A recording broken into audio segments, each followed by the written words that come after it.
출애굽기 32장 1절부터 22절 본문, 특별히 32장과 33장 전체를 살펴보면서 우상의 의미가 무엇인가 살펴보도록 하겠습니다.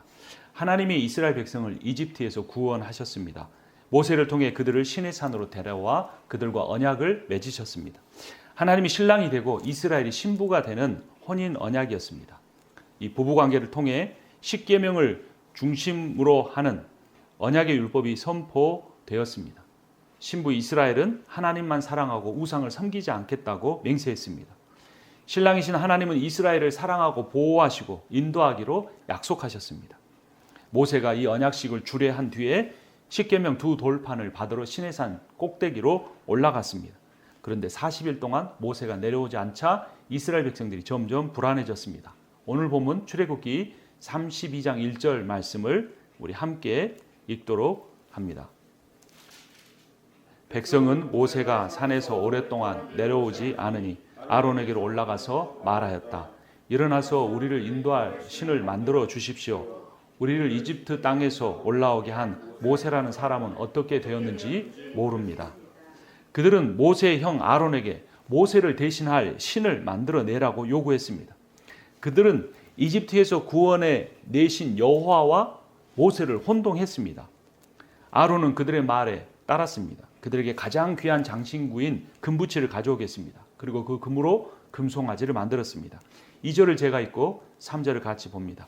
아론이 그들에게 말했다. 여러분의 아내와 아들, 딸들이 귀에 달고 있는 금고리들을 빼서 나에게 가져오시오. 모든 백성이 저희 귀에 단 금고리들을 빼서 아론에게 가져왔다. 그리고 그 금송아지를 만들어내며 이렇게 말합니다. 이집트에서 구원해낸 신이다. 4절도 같이 읽습니다.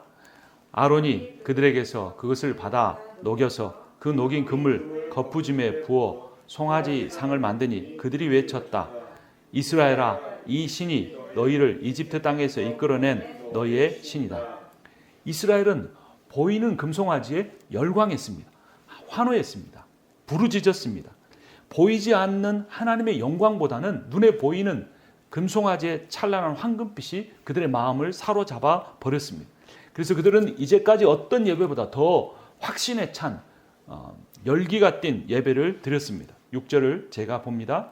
이튿날 그들은 일찍 일어나서 번제를 올리고 화목제를 드렸다. 그런 다음에 백성은 앉아서 먹고 마시다가 일어나서 흥청거리며 뛰놀았다. 이 히브리어 문장은 진행형입니다. 마치 무엇인가 사로잡힌 사람들이 탑스타 가수에 열광하며 몇 시간을 환호하며 노래하듯이 그들은 금송아지를 주변으로 뛰놀며 노래했습니다. 막 결혼한 신부가 첫날 밤을 치르기도 전에 다른 남자와 외도를 하는 광경입니다. 하나님이 이 안타까운 광경을 보고 분노하시고 모세에게 말씀하십니다. 7절부터 9절까지 교독합니다. 주님께서 모세에게 말씀하셨다. 어서 내려가 보아라. 네가 이집트 땅에서 이끌어낸 너의 백성이 타락하였다. 그들은 내가 그들에게 명한 길을 이렇게 빨리 벗어나서 그들 스스로 순송아지 모양을 만들어 놓고서 절하고 제사를 드리며 이스라엘아, 이 신이 너희를 이집트 땅에서 이끌어낸 너희의 신이다 하고 외치고 있다. 주님께서 다시 말씀하셨다. 나는 이 백성을 살펴보았다. 이 얼마나 고집센 백성이냐. 하나님이 이스라엘 백성을 누구의 백성이라고 말하고 있습니까? 7절 끝부분에 보면 네가 이집트 땅에서 이끌어낸 너의 백성이다 라고 말씀합니다. 하나님이 이스라엘의 주가 되기를 이미 포기하신 겁니다. 그래서 이제 하나님께서 그 완고한 백성을 멸망시키고 모세에게서 나온 자손으로 인하여 새로운 약속의 백성을 만들겠다고 제안하십니다. 10절입니다. 이제 너는 나를 말리지 말아라. 내가 노하였다. 내가 그들을 쳐서 완전히 없애버리겠다. 그러나 너는 내가 큰 민족으로 만들어주겠다. 여러분, 만약 하나님께서 이러한 제안을 하신다면 어떻겠습니까? 지금 교회는 온전한 교회가 아니다. 내가 이 교회를 망하게 하겠다. 그러나 내가 너의 집만큼은 복주고 너의 자손이 잘되게 하겠다. 대부분의 사람들은 어쩔 수 없다는 듯이 그 사실을 받아들일 겁니다. 그러나 모세는 그렇게 하지 않습니다. 그리고 새로운 하나님 앞에 기도를 올리면서 모세의 백성이라는 표현을 주님의 백성으로 다시 고쳐서 말합니다. 11절 함께 읽습니다. 모세는 주 하나님께 예언하였다. 주님, 어찌하여 주님께서 큰 권능과 강한 손으로 이집트 땅에서 이끌어 내주신 주님의 백성에게 이와 같이 요하십니까? 모세가 하나님의 말씀을 고쳐서 다시 고백한 겁니다. 모세는 이스라엘의 멸망보다 이스라엘 민족 하나 구원하지 못하고 멸망하게 하심으로 인한 하나님의 명예가 실추될 것을 염려했습니다. 자신의 후손이 이룰 영광보다 불순종하고 자신에게 반역하고 자신을 죽이려고 했던 이스라엘 백성을 더 사랑했습니다. 그래서 그는 고백을 이렇게 이어갑니다. 12절을 제가 읽고 13절 함께 봅니다. 어찌하여 이집트 사람들이 그들의 주가 자기 백성에게 재앙을 내리려고 그들을 이끌어내어 산에서 죽게 하고 땅 위에서 완전히 없애버렸구나 하고 말하게 하려 하십니까? 제발 진노를 거두시고 뜻을 돌이키시어 주님의 백성에게 이 재앙을 거두어 주십시오. 주님의 종 아브라함과 이삭과 이스라엘을 기억하여 주십시오. 주님께서 그들에게 맹세하시며 이르시기를 내가 너희의 자손을 하늘의 별처럼 많게 하고 내가 약속한 이 모든 땅을 너희 자손에게 주어서 영원한 유산으로 삼게 하겠다고 하셨습니다. 자신에게 하신 약속만 아니라 신의 사랑 약속만 아니라 가나안 땅에서 아브라함에게 하신 그 약속까지 모세는 기억하며 하나님께 말씀드리고 기도했습니다. 기도는 하나님의 말씀에 근거할 때 놀라운 힘을 얻고 응답이 됩니다. 하나님은 모세의 말을 듣고 결국 이스라엘을 포기하지 않기로 하십니다. 이것은 마치 예수 그리스도가 십자가에서 저들의 죄를 용서하여 달라고 했던 중보의 기도와도 같습니다. 예수 그리스도는 지금도 하나님 보좌 우편에서 우리를 위해 기도하시기 때문에 우리들이 이스라엘보다 더 타락하고 연약한 삶을 살아도 하나님 예수 그리스도의 의로움 때문에 우리의 구원을 끝까지 은혜로 포기하지 않으십니다. 하나님이 14절에 보면 모세가 이렇게 간구하니 주님께서는 뜻을 돌이키시고 주님의 백성에게 내리시겠다던 재앙을 거두셨다. 모세는 하나님의 용서와 자비를 찬양합니다. 그는 이어서 우상 숭배를 주도한 3,000명의 사람을 레위 지파를 통하여 죽여버립니다. 그리고 나서 하나님의 은혜와 용서를 다시 한번 간절히 기도합니다. 28절 읽고 30절 같이 읽습니다. 레위 자손이 모세의 말대로 하니 바로 그날 백성 가운데서 어림잡아 3,000명쯤 죽였다. 이튿날 모세는 백성에게 말하였다. 당신들은 크나큰 죄를 지었습니다. 그러나 이제 내가 주님께 올라가서 당신들을 용서하여 달라고 빌겠습니다. 이스라엘이 왜 이렇게 어리석은 삶을 살았을까요? 하나님과 혼인 언약을 맺자마자 어떻게 금송아지와 외도하는 영적 간음을 저질렀을까요? 그 이유는 이스라엘 백성이 이집트에서 400년이나 살았기 때문입니다. 성경 전체에서 이집트는 세상을 의미합니다. 여러분, 우리가 세상에 사는 시간이 많습니까? 공적 예배로 드리는 시간이 많습니까? 우리는 잠깐 듣는 하나님의 말씀보다 우리가 매일매일 살아가는 비즈니스 현장과 직장 생활 속에서 우리는 더 큰 영향을 받을 수밖에 없습니다. 창조주 하나님과 그들의 조상 아브라함을 택한 하나님에 관한 것은 귀로만 들었지만 그들은 매일매일 이집트에서 노예로 살아가면서 우상들을 직접 눈으로 보고 귀로 듣고 손으로 만질 수가 있었던 겁니다. 그래서 비록 모세를 통해 하나님의 놀라운 10가지 재앙을 통해 이집트의 나일강과 풍성한 곡식과 왕의 아들이 패배하는 것을 두 눈으로 똑똑하게 지켜보았지만 그들은 하나님을 쉽게 버릴 수 있었던 겁니다. 이처럼 우상의 힘은 강력합니다. 사탄의 통치는 우상을 통해 교회와 하나님 나라에, 우리 가정들 안에, 우리의 마음 깊숙이 침노해 들어옵니다. 그러나 여러분, 두려워하지 마십시오. 우리는 연약하지만 하나님의 복음은 강력합니다. 그리고 우리가 반드시 기억해야 될 것은 우리의 싸움은 혈과 육에 대한 것이 아니라 견고한 진에 관한 것임을 기억하십시오. 견고한 진은 우상입니다. 그런데 우리가 주의해야 될 것은 눈에 보이는 우상, 사람들이 만든 석상이나 목상이 아니라 우리의 눈에 보이지 않는 우상입니다. 그런 우상이 어떤 것들이 있을까요? 돈이나 쾌락이나 권력, 다른 사람을 지배하고자 하는 그러한 욕구들입니다. 내가 원하는 대로 내 삶을 마음대로 살고자 하는 그러한 잘못된 생각입니다. 가장 먼저 우리가 참 그리스도인인지 여부는 돈에 대한 태도를 보면 알 수 있습니다. 여러분, 우리는 돈을 위해 하나님이 필요합니까? 아니면 하나님을 위해 돈이 필요합니까? 자신이 번 모든 돈이 하나님이 주신 복이라고 단정하지 마십시오. 돈이야말로 겉으로 드러난 우상이고 그 돈이란 우상의 본질은 우리의 마음속에 있는 탐심입니다. 탐심을 가지면 재물이 우리의 신이 되어버립니다. 그리고 돈을 감히 함부로 쓰지 못하게 됩니다. 그러나 탐심을 버리고 자족하는 마음과 감사하는 마음을 누리면 재물은 우리의 신의 자리에 내려와 우리의 종이 되고 우리는 그 돈을 축복의 통로로 흘려보낼 수가 있습니다. 재물을 많이 모아 내가 사람들에게 인정받고 전능한 존재가 되려고 하면 오히려 재물의 권세 아래 묶이게 됩니다. 그러나 재물로 다른 이들을 섬기려고 하면 우리는 재물의 주인이 되어 재물로부터 자유를 얻게 됩니다. 디모데전서 6장 6절에 이렇게 말합니다. 자족할 줄 아는 사람에게는 경건은 큰 이득을 줍니다. 우리는 아무것도 세상에 가지고 오지 않았으므로 아무것도 가지고 떠날 수 없습니다. 우리는 먹을 것과 입을 것이 있으면 그것으로 만족해야 할 것입니다. 그러나 부자가 되기를 원하는 사람은 유혹과 올무와 여러 가지 어리석고도 해로운 욕심에 떨어집니다. 이런 것들은 사람을 파멸과 멸망에 빠뜨립니다. 돈을 사랑하는 것이 모든 악의 뿌리입니다. 돈을 쫓다가 믿음에서 떠나 헤매기도 하고 많은 고통을 겪기도 한 사람이 더러 있습니다. 여러분, 우상이 무엇일까요? 내 인생에서 이것이 없으면 나는 살 수 없다 라고 생각하는 것이 우상입니다. 그것이 내 하나님입니다. 돈 없이 못 사는 사람에게는 돈이 우상입니다. 자신의 인생의 절대자가 됩니다. 돈이 우상이 되면 돈이 내 인생의 권세를 행사하기 시작합니다. 그런데 그 돈의 권세를 빼앗아 오는 방법이 있습니다. 그것은 나눔과 헌금입니다. 그래서 온전한 헌금이 없는 신앙은 온전치 못하고 나눔이 없는 정의는 있을 수가 없는 것입니다.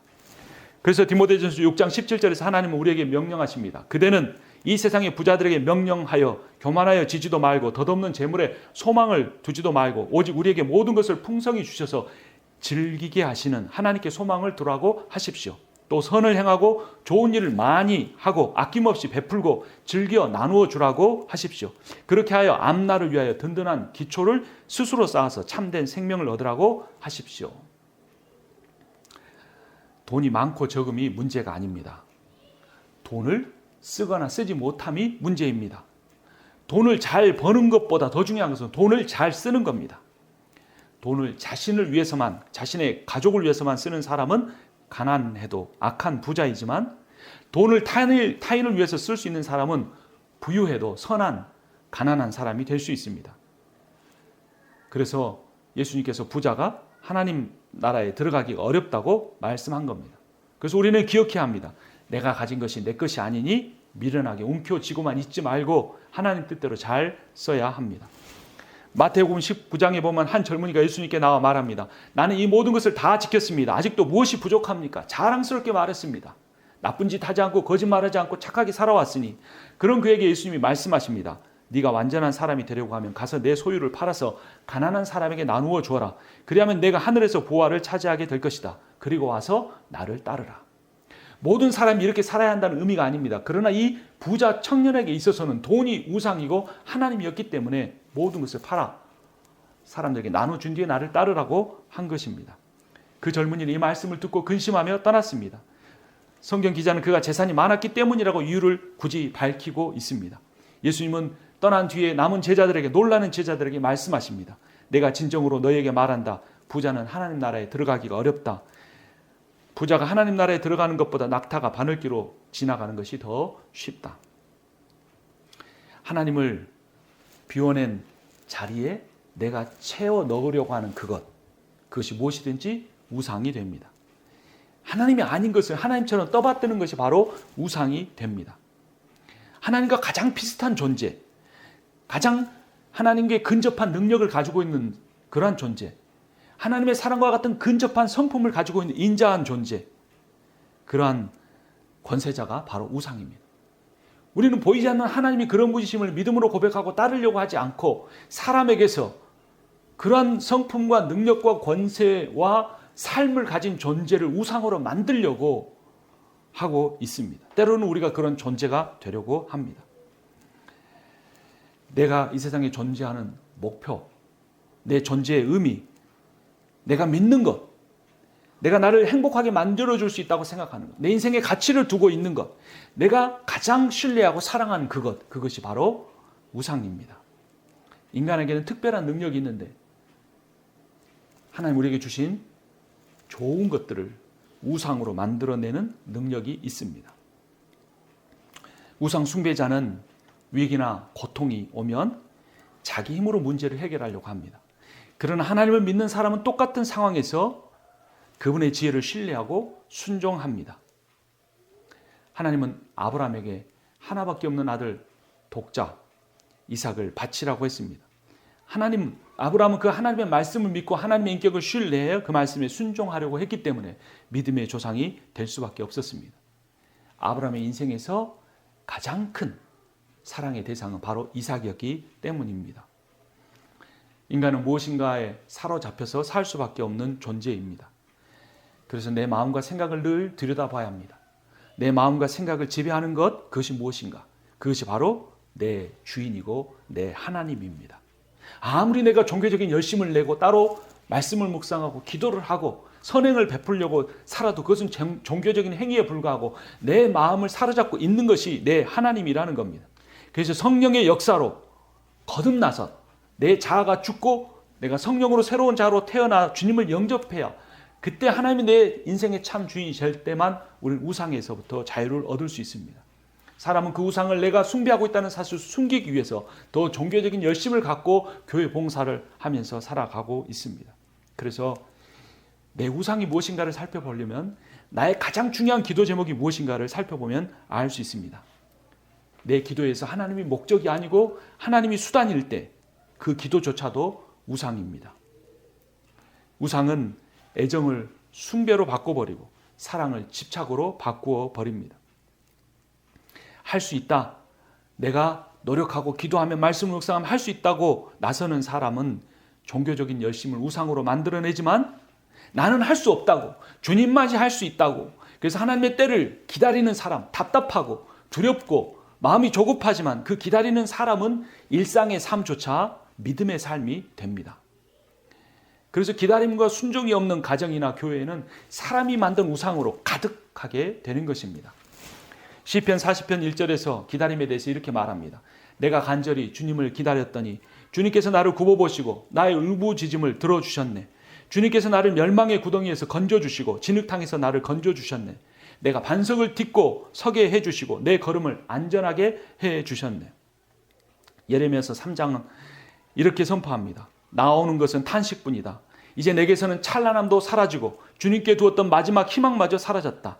내가 겪은 그 고통, 쓴 쑥과 쓸개짓과 같은 그 고난을 나는 잊지 못한다. 잠시도 잊을 수 없으므로 울적한 마음을 견딜 수 없다. 그러나 마음속으로 곰곰이 생각하며 오히려 희망을 가지는 것은 주님의 한결같은 사랑이 다함이 없고 그 긍휼이 끝이 없기 때문이다. 주님의 사랑과 긍휼이 아침마다 새롭고 주님의 신실하심이 큽니다. 나는 늘 말하였다. 주님은 내가 가진 모든 것, 주님은 나의 희망. 주님께서는 주님을 기다리는 사람이라 주님을 찾는 사람에게 참 복을 주신다. 주님께서 구원하여 주시기를 그러므로 참고 기다리는 것이 좋고 지혜롭다. 하나님을 경외한다는 것이 신앙의 근본입니다. 하나님을 경외한다는 것은 하나님을 최고로 사랑한다는 의미입니다. 여러분, 사랑은 선택입니다. 내 인생에서 가장 중요한 것과 하나님 중에서 나는 무엇을 선택할 것입니까? 내가 선택한 그것이 바로 나의 신이요 나의 우상입니다. 독자도 아끼지 않고 하나님의 말씀을 선택했던 아브라함이 그때서야 진정한 믿음의 조상이 될 수 있었던 것입니다. 그 아브라함의 믿음을 통하여 우리는 독생자도 아끼지 않는 참 사랑의 하나님을 만날 수가 있는 것입니다. 로마서 8장은 우리에게 선포합니다. 자기 아들을 아끼지 아니하시고 우리 모두를 위하여 내주신 분이 어찌 그 아들과 함께 모든 것을 우리에게 선물로 내어주시지 않으시겠습니까? 그러나 우리는 이 모든 일에서 우리를 사랑하여 주신 그분은 힘입어서 이기고도 남습니다. 나는 확신합니다. 죽음도 삶도 천사들도 권세자들도 현재 일도 장래 일도 능력도 높음도 기쁨도 그 어떤 다른 피조물도 우리를 우리 주 예수 그리스도 안에 있는 하나님의 사랑에서 끊을 수가 없습니다. 자신을 죽이는 자아와 자신의 탐욕을 죽이는 자기 부인의 신앙을 통해서만 우리는 우리가 만들어낸 금송아지와 같은 우상에서 자유를 얻을 수가 있습니다. 우리가 믿고 따르는 주가 되시는 예수 그리스도가 십자가의 죽음을 통해서만 부활하실 수 있었던 것처럼 하나님이 마치 나를 죽이는 것처럼 여기지는 그 상황 속에서 우리는 참된 신앙을 가진 사람으로 거듭날 수 있습니다. 돈과 마찬가지로 우리를 사로잡고 있는 우상은 쾌락입니다. 세상에서 가장 어리석은 사람은 사랑과 로맨스에 자신의 모든 희망과 인생을 거는 사람입니다. 나는 사랑의 쓴맛을 맛봤기 때문에 절대 사랑을 하지 않겠다는 사람도 어리석습니다. 그러나 여전히 사랑보다 강력한 우상은 없습니다. 내가 이 세상에서 원하는 사랑을 하나도 얻지 못했다면 우리는 그 참담함 속에서 내가 사랑을 얻지도 못했고 경험하지도 못했지만 내가 사랑을 간절히 구하고 있다는 그 사실에서 우리가 이런 언젠가는 이런 초월적 사랑을 완전히 누리는 새 세상을 위하여서 지음받았다는 사실을 깨닫게 됩니다. 그래서 그 사랑을 일시적인 쾌락을 주는 우상에서 찾지 말고 창조자 하나님에게서 찾아야 합니다. 이사야 43장 4절은 내가 너를 보배롭고 존귀하게 여겨 너를 사랑하였으므로 너를 내가 끝까지 지키고 보호해 주겠다. 그러니 너는 두려워하지 말라. 내가 너를 지명하여 불렀으니 너는 내 것이라. 주님이 말씀하십니다. 여자는 사랑을 위해서 성관계를 하고 남자는 성관계를 위해 사랑을 한다는 그러한 인문학적 표현이 있습니다. 변하는 사람에게서 영원한 것을 바라면 성관계도 인격적 사랑도 모두 우상이 됩니다. 그리고 그러한 성관계가 주는 그러한 쾌락을 우리가 지속적으로 무엇인가 도구를 통하여 누림으로써 하나님으로부터만 올 수 있는 진정한 사랑을 채우지 못한 그 마음의 공허함을 그것을 채우려고 애쓰게 됩니다. 변함이 없는 사랑과 기쁨은 오직 하나님으로부터만 얻을 수 있습니다. 그것을 믿고 따르는 사람만이 온전치 못한 이 세상 가운데서도 진정한 기쁨을 누릴 수 있습니다. 남성은 모든 여성을 사랑하려고 하고 여성은 한 남자의 온전한 모든 사랑을 자기가 다 차지하려고 한다고 합니다. 그러나 이 두 가지가 다 불가능한 이유, 그 모든 것이 우상이 되고 마는 이유는 하나님으로부터만 받을 수 있는 사랑을 불완전한 사람으로부터 받으려고 하기 때문입니다. 그것을 배우자로부터 받으려고 했든 내 부모로부터 받으려고 했든 부모에게서 못 받은 걸 자신에게 실현하고 했든 그 모든 노력은 다 실패로 끝나는 우상 숭배에 불과하다는 것입니다. 그러나 성경의 마지막 책 계시록 19장은 이렇게 말합니다. 할렐루야, 주 우리 하나님 전능하신 분께서 왕권을 잡으셨다. 기뻐하고 즐거워하며 하나님께 영광을 돌리자. 어린 양의 혼인날이 이르렀다. 그의 신부는 단장을 끝냈다. 어린 양의 혼인 잔치에 초대를 받은 사람은 복이 있다고 기록하여라. 이 말씀은 하나님의 참된 말씀이다. 왜 우리가 이 세상에서 여전히 상처 있고 배신당하면서도 그러한 사랑을 세상적인 쾌락에서라도 누리려고 하는가? 우리가 그렇게 지음받았기 때문인 겁니다. 그리고 그러한 것을 하나님이 주실 수 있다는 믿음을 끝까지 버리지 않는 사람은 우리 주 예수 그리스도가 이 땅에 다시 오셨을 때 어린 양과의 혼인잔치를 통하여 영원한 기쁨을 영원토록 누릴 수 있게 됩니다. 훌륭하고 능력 있는 남편도 있고 아름답고 정숙한 아내도 있을 수 있지만 그들은 결코 우리의 인생에서 생명이나 구원이 되어줄 수는 없습니다. 그리스도의 완전한 사랑을 경험한 사람만이 연약한 인간으로부터 오는 완전한 사랑이나 헌신이나 지혜를 기대하지 않고 그냥 그 사람을 한 인간으로 때로는 불쌍히 여기고 때로는 도와주고 끝까지 포기하지 않고 사랑할 뿐입니다. 그러므로 사람은 더 이상 우리 인생의 공허함을 채우는 우상으로 대하지 않고 참된 인격으로 대할 수 있게 되는 것입니다. 여러 남자나 여자와 관계를 갖는 것은 성욕 중독일 수도 있지만 내가 부모나 배우자에게서 얻지 못한 지배의 욕구를 누리기 위함일 수도 있다고 사람들은 말합니다. 이와 마찬가지로 큰 교회 목사가 되고 싶고 큰 교회 장로가 되고 싶은 것은 교회 성장 중독일 수도 있지만 그 구조와 그 숫자와 규모 속에서 권력을 더 누리기 위함일 수도 있습니다. 그래서 인간에게 있어서 가장 큰 우상은 권력의 우상이고 절대 반지와 왕관입니다. 그러나 성경은 요한일서 4장 10절에서 이렇게 말합니다. 사랑은 이 사실에 있으니 우리가 하나님을 사랑한 것이 아니라 하나님이 우리를 사랑하셔서 자기 아들을 보내어 우리의 죄를 위하여 화목 제물이 되게 하신 것입니다. 사랑하는 여러분, 하나님께서 이렇게까지 우리를 사랑하셨으니 우리도 서로 사랑해야 합니다. 하나님을 사랑을 경험하지 못한 사람이 권력을 통해, 쾌락을 통해, 돈의 소유를 통해 그것을 우상으로 만들고 사랑을 대체하려고 하는 것입니다. 이제까지 본 것처럼 절제되지 않은 성욕처럼 강력한 신은 없습니다. 그러나 물질에 대한 탐심은 이를 능가합니다. 그래서 왜 우리가 물질을 계속 가지려고 하는가? 끝없는 비교를 통해 최고가 되지 못하면 왜 우리는 아무리 많이 가져도 절대 만족하지 못한가? 우리는 스스로 고민해 보아야 합니다. 현대인이 섬기는 절대 우상은 통장 잔액이라고 합니다. 누가복음 19장 1절에서는 그러나 전혀 다른 모습으로 변화된 한 사람의 이야기가 나옵니다. 예수께서 여리고성으로 들어갑니다. 삭개오라고 하는 사람이 거기 있었습니다. 그는 여리고라고 하는 가장 부유한 도시에서 가장 부유한 세관장이었습니다. 삭개오는 예수님이 어떤 분인가 보려고 했었습니다. 무리 때문에 예수님을 볼 수 없었습니다. 그는 키가 작았기 때문입니다. 그는 나무 꼭대기 위에 올라가 예수님을 기다렸고 예수님이 그에게 내려오라고 그의 집에 갔습니다. 삭개오가 자신의 집에 오신 예수님을 향하여 이렇게 고백합니다. 주님 보십시오. 내 소유의 절반을 가난한 사람들에게 주겠습니다. 또 내가 누구에게 강제로 빼앗은 것이 있으면 4배로 갚아주겠습니다. 그때 예수님이 선포하십니다. 오늘 구원이 이 집에 이르렀다. 이 사람도 아브라함의 자손이다. 인자는 잃어버린 사람을 찾으러 구원하러 왔다. 그 앞서 누가복음 12장에서 예수님이 미리 말씀하셨습니다. 너희는 조심하여 온갖 탐욕을 멀리하여라. 재산이 차고 넘치더라도 사람의 생명은 거기에 달려있지 않다. 어리석은 사람아 오늘 밤에 내 영혼을 내게서 도로 찾을 것이니 그러면 내가 장만한 것들이 누구의 것이 되겠느냐. 자기를 위해서 재물을 쌓아두면서도 하나님께 대해서는 부여하지 못한 사람은 이와 같다. 고린도후서 8장 9절에서 사도 바울은 이렇게 말합니다. 여러분은 우리 주 예수 그리스도의 은혜를 알고 있습니다. 그리스도께서는 부요하나 여러분을 위하여 가난하게 되셨습니다. 그것은 그의 가난으로 여러분을 부요하게 하시려는 것입니다.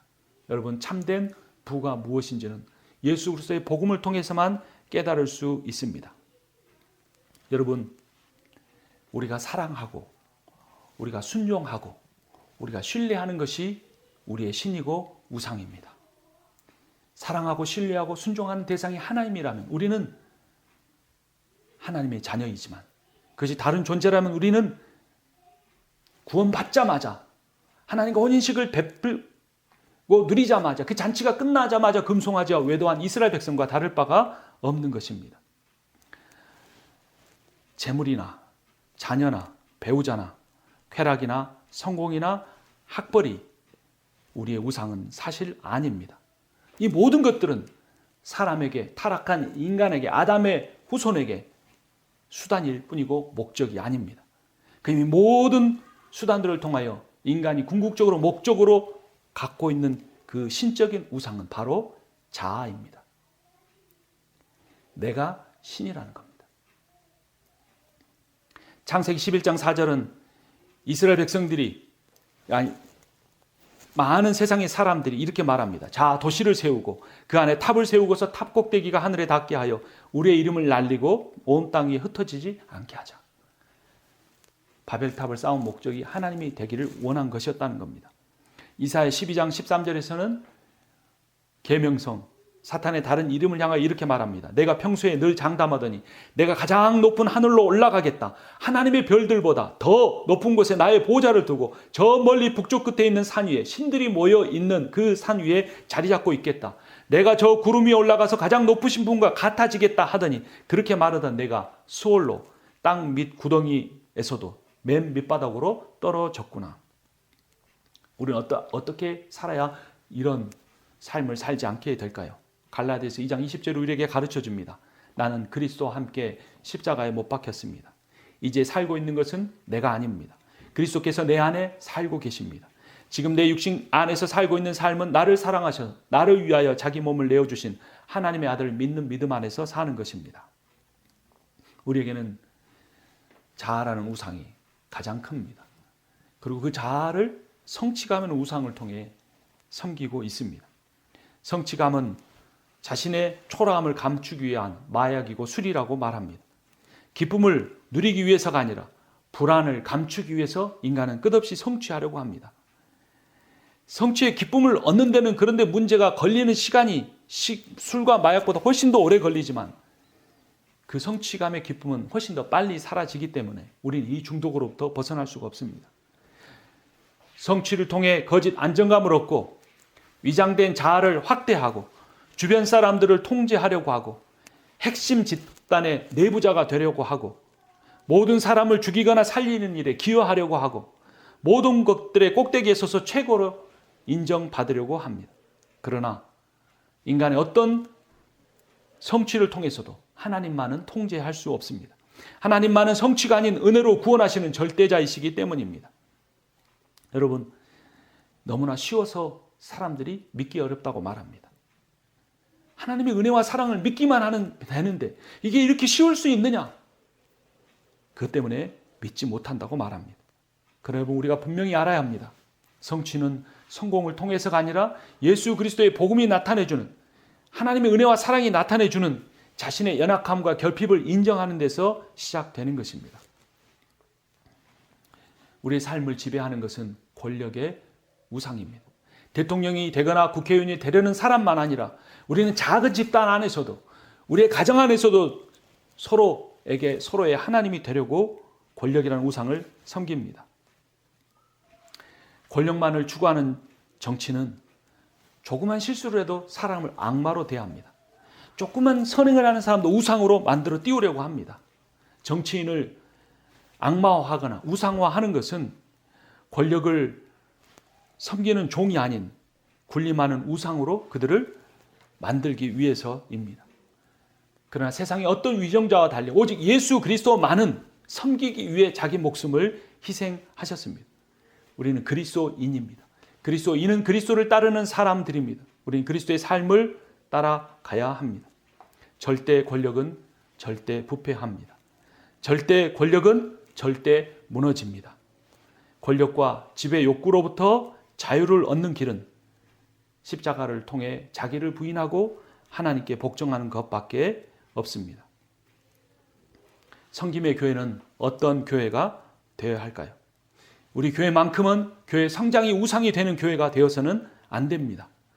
현 시대의 많은 교회들은 성장을 가져오는 프로그램의 사역의 성과와 그런 것들을 이루어내는 차별적인 개인 은사가 신격화되어 있습니다. 배타적인 교리로 외부와 경쟁하고 종교적인 행위와 교회 봉사를 통해 내부 경쟁이 심화되어 은혜의 복음과 사랑의 섬김이 죽어가고 있습니다. 우리 교회는 섬기는 교회, 이름 그대로 교회 안에서 섬기고 교회 밖에서도 다른 연약한 교회를 섬기는 교회가 되기를 원합니다. 작은 교회 연합을 만들고 교회 네트워크를 만들고 다른 교회를 섬기기를 원합니다. 그런 과정에서 중요한 것은 사람들이 나를 어떻게 보느냐에 우리가 매이면 안 된다는 겁니다. 사람들이 우리 교회를 어떻게 보느냐에 우리가 좌우되면 안 된다는 겁니다. 오히려 믿는다고 하는 사람들이 왜 그것밖에 못하느냐고 우리를 더 힘들게 만들 것입니다. 교회의 정체성을 무너뜨린 사람들은 불교 신자나 이슬람 신자들이나 무신론자들이 아니라 같은 교회, 유사교회를 만들어 가고 있는 다른 그리스도인일 수 있습니다. 사람들이 나를 어떻게 보고 우리 교회를 어떻게 보느냐가 중요한 것이 아니라 이 말씀이 창세기부터 요한계시록까지 계시하고 있는 예수 그리스도가 우리를 어떻게 보고 있느냐, 예수 그리스도께서 우리에게 무엇을 요구하시느냐가 기준이 되어야 합니다. 이제 말씀을 마치려고 합니다. 사람의 가장 마음 깊숙한 곳에 자리 잡고 있는 우상은 다른 사람의 좋은 평가입니다. 인정입니다. 그것을 통해 나를 신격화하고 나를 하나님을 만들어 가라고 사탄은 매일매일의 삶 속에서 우리에게 속삭이고 그것을 이루지 못했을 때 낙심하고 절망하고 불평하고 불안해하며 우울증에 걸리기까지 하는 것이 오늘날 많은 사람들의 삶의 모습입니다. 가장 큰 우상은 자기 힘으로 성공하려는 것이 아니라 자기의 의로움으로 구원을 받으려고 하는 것입니다. 야곱같이 욕심이 많은 사람이 없었습니다. 그가 들판 가운데 추위와 맹수의 유혹 가운데 싸우며 형의 위협으로부터 두려워하며 잠잘 때 하나님은 하나의 환상을 보여주셨습니다.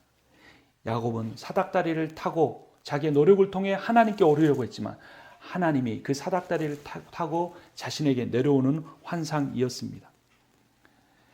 야곱은 잠이 깨어 자신이 베고다 자던 그 돌에 기름을 붓고 베델 하나님의 집이라 선포했습니다. 그 돌 반석에서 모세는 생명수를 내었고 예수 그리스도는 가이사라 빌립보에서 이 반석 위에 내 교회를 세우겠다고 말씀하셨습니다. 그 반석은 바로 신구약이 바라보는 예수 그리스도이십니다. 우리를 위하여 이 땅에 오셨고 섬김의 삶을 사셨고 자기의 목숨까지 대속물로 내어놓으신 그 예수 그리스도, 반석이신 예수 그리스도를 굳게 붙잡고 그분의 사랑과 은혜가 절대로 변함없다는 그 너무나 쉬운 구원의 길을 믿음으로 믿고 성령의 인도하심 따라 살아가는 우리 한 사람 한 사람과 우리의 가정과 섬김의 교회가 되기를 주님의 이름으로 축원합니다. 기도하겠습니다. 살아계신 하나님 아버지 은혜를 감사합니다. 주님께 생명의 말씀으로 우리에게 우상의 의미가 무엇인지 깨닫게 하심을 감사합니다. 이 말씀 붙들고 우리의 마음의 중심에 깊숙이 숨어있는 우상의 정체를 드러내고 내 자아를 죽임으로 우상으로부터 자유를 얻게 하여 주시옵소서. 예수 그리스도의 이름으로 기도합니다. 아멘.